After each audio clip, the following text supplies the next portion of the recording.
Media Dakwah Islam اهدنا Masjid الصراط Nurul Azhar. المستقيم. Assalamualaikum warahmatullahi wabarakatuh.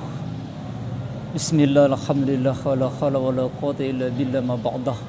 Rabbi israh li sadri wa yassir li amri wa hlul 'uqdatam min lisani yafqahu qawli, amma ba'd. Hadirin jamaah Jumat yang dirahmati Allah Subhanahu wa taala. Pada pertemuan kali ini kita akan membahas tentang sebuah keberkahan dari Allah Subhanahu wa taala. Nah, kita selaku seorang hamba tentunya berkewajiban penuh untuk taat, berbakti kepadanya. Al-Quran mengatakan bismillahirrahmanirrahim, wa ma khalaqtul jinna wal insa illa liya'buduni. Dan aku, kata Allah, tidak ciptakan jin dan manusia hanya untuk mengabdi kepadaku. Kalimat mengabdi ini tertera dalam Al-Quran surah Al-Baqarah ayat 21. Bismillahirrahmanirrahim. Ya ayyuhan nasu ubudu rabbakumul ladzi khalaqakum walladzina min qablikum la'allakum tattaqun. Tersirat ada kalimat a'budu, artinya taat, patuh dan tunduk. Dengan patuh inilah maka Allah Subhanahu wa taala menurunkan berkah kepada kita. Dengan patuh inilah sehingga konsekuensinya adalah la'allakum tattaqun, dapatkan predikat takwa kepada Allah Subhanahu wa taala. Hadirin yang saya hormati, lalu apa korelasinya antara berkah dengan taat? Di sini Al-Qur'an Al-A'raf 96 mengatakan bismillahirrahmanirrahim, walau anna 'alal qura amanu wa taqaw la fatahna 'alaihim barakatim minas sama'i wal ardh. Jadi ada dua makna dalam kalimat surah Al-A'raf ayat 96, di mana kalau kita dua ini maka berkah akan turun kepada kita. Yang pertama adalah amanu, yang kedua adalah kalimat takwa. Takwa kita tadi sudah dengar diraih atas prestasi ibadah. Tanpa ibadah yang baik, tanpa ibadah yang benar, konsisten, istiqomah, maka takwa sulit akan kita raih. Yang kedua, mengenai iman. Sering kita jumpai masalah iman, sering kita dengar mengenai iman.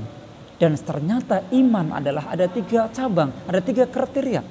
Nah, kalau 3 ini nggak lengkap dalam diri kita, maka boleh jadi iman itu yazid wala yanqus, kadang naik turun, tidak ada balance sama sekali. Oleh karena itu, ketiga iman harus ada dalam diri kita.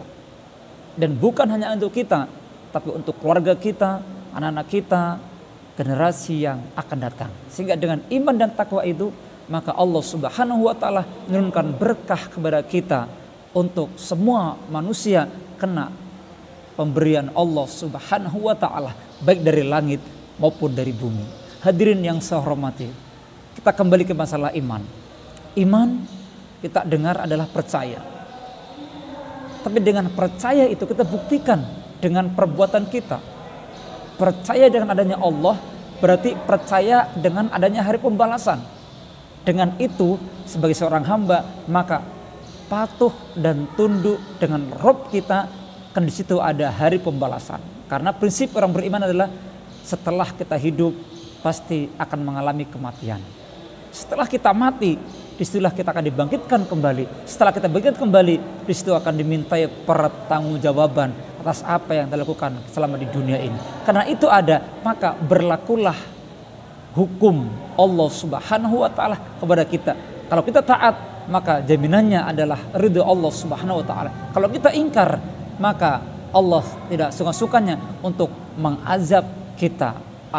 Surah Ibrahim mengatakan bahwa wa idz ta'adzana rabbukum la in syakartum la azidanakum wa la in kafartum inna adzabi lasadid. Syukur di sini kita barengin dengan penuh beribadah kepada Allah Subhanahu wa taala. Diberikan kita kesehatan, diberikan kita luas rezeki untuk penuh merasakan syukur kita dengan melaksanakan ibadah yang konsisten, yang istiqomah guna mencari ridho Allah Subhanahu wa taala. Dan kalau kita tidak pandai melaksanakan syukur ini, kita ingkar kepadanya, maka inna adzabi lasadid, siksaku sangat pedih. Hadirin yang saya hormati, mungkin demikian materi kita pada siang hari ini. Saya sebagai kesimpulan, yang pertama, sebagai seorang hamba tak lepas dari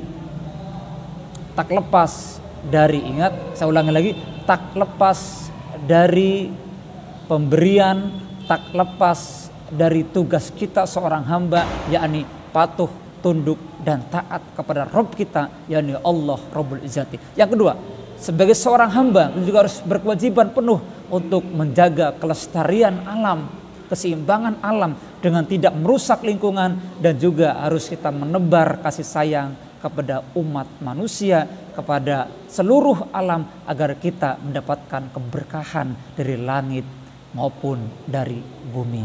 Cukup sekian apa yang dapat kami sampaikan. Wabillahi taufiq wal hidayah. Wassalamualaikum warahmatullahi wabarakatuh.